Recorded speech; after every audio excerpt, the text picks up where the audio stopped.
بسم اللہ الرحمن الرحیم۔ السلام علیکم ورحمۃ اللہ وبرکاتہ۔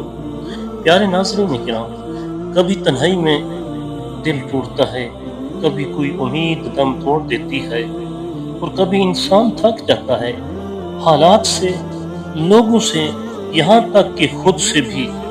ایسے میں دل چاہتا ہے کہ کوئی سہارا ہو، کوئی ایسا درد ہو جہاں دستک ہو دو اور جواب آئے، کوئی ایسا رب ہو جو سب کچھ جانتا ہو، خاموشی میں بھی سن لیتا ہو۔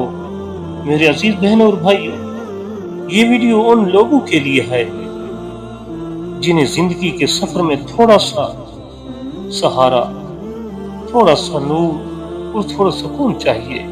ہفتے کا دن یعنی ہفتہ ایک خاص دن ہے، روحانی طور پر دعاؤں کی قبولیت کے لیے ایک قیمتی موقع ہے۔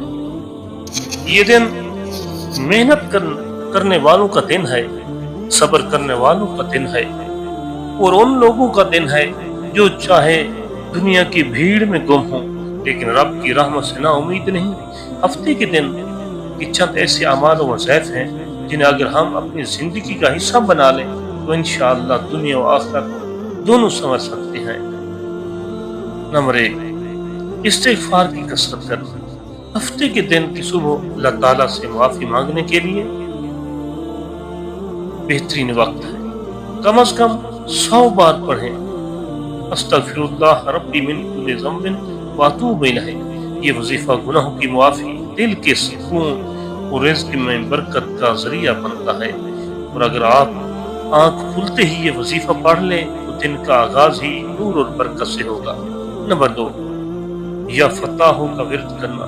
ہفتے کے دن 499 بار یا فتحوں پڑھنا زندگی کے بند دروازوں کو کھول دیتا ہے۔ یہ نام اللہ تعالیٰ کے ان صفاتی ناموں میں سے ہے جو مشکلات کو آسانی میں بدل دیتا ہے۔ جو لوگ کاروبار میں بندش، رزق، روزگار میں رکاوٹ یا زندگی میں رکی ہوئی دعاؤں سے پریشان ہیں، ان کے لیے یہ اسم مبارک ایک خزانہ ہے۔ نمبر 3، سورۃ واقعہ کی تلاوت کرنا۔ اگر ممکن ہو تو ہفتے کے دن مغرب کے بعد سورۃ الواقعہ کی تلاوت کریں۔ یہ رزق میں برکت اور محتاجی سے حفاظت کا ذریعہ ہے۔ حضرت عبداللہ بن مسعود رضی اللہ تعالیٰ عنہ فرماتے ہیں، جو شخص ہر رات سورۃ واقعہ پڑھے گا وہ کبھی محتاج نہیں ہوگا۔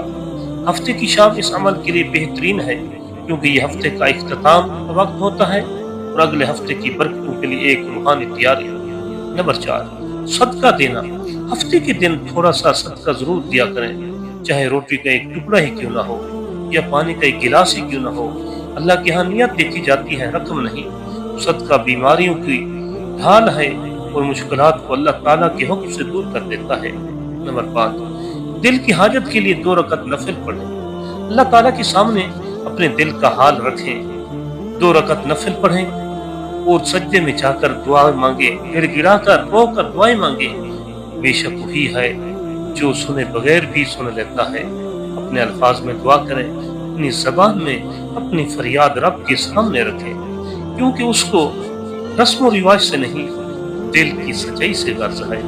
نمبر 6، یہ خاص دعا ہے، اللہم مکفینی بحلالک عن حرامک واغننی بفضلک عمن سواک۔ یہ دعا قرض، محتاجی اور غم سے نجات کے لیے بہترین دعا ہے۔ اسے دن میں کم از کم 7 بار ضرور پڑھیں، خاص طور پر عشاء کی نماز کے بعد معمول بنا لیں۔ نمبر 7، حضرت مولا علی مرتضی شیر خدا رضی اللہ تعالیٰ عنہ کا خاص وظیفہ۔ ہفتے کے دن بعد نماز فجر 14 مرتبہ یا رزاق اور 14 مرتبہ یا قادر پڑھا جائے تو انشاءاللہ رزق میں اضافہ، مسائل کا حل اور دل کی الجھنوں کا یہ خاتمہ ہو جاتا ہے۔ نمبر 8، درود شریف کی کثرت۔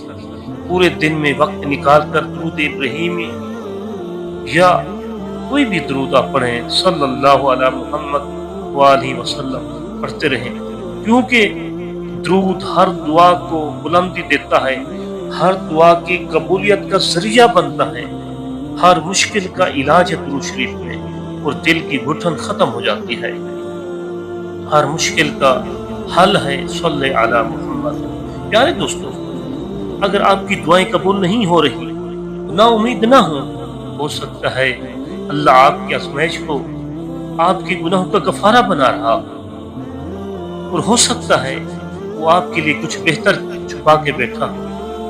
اللہ کبھی خالی ہاتھ نہیں لوٹاتا، بس ہماری فریاد میں اخلاص ہونا چاہیے۔ اس ہفتے کو ایک نئی امید، ایک نئی دعا اور ایک نئی عزم بنا لیں۔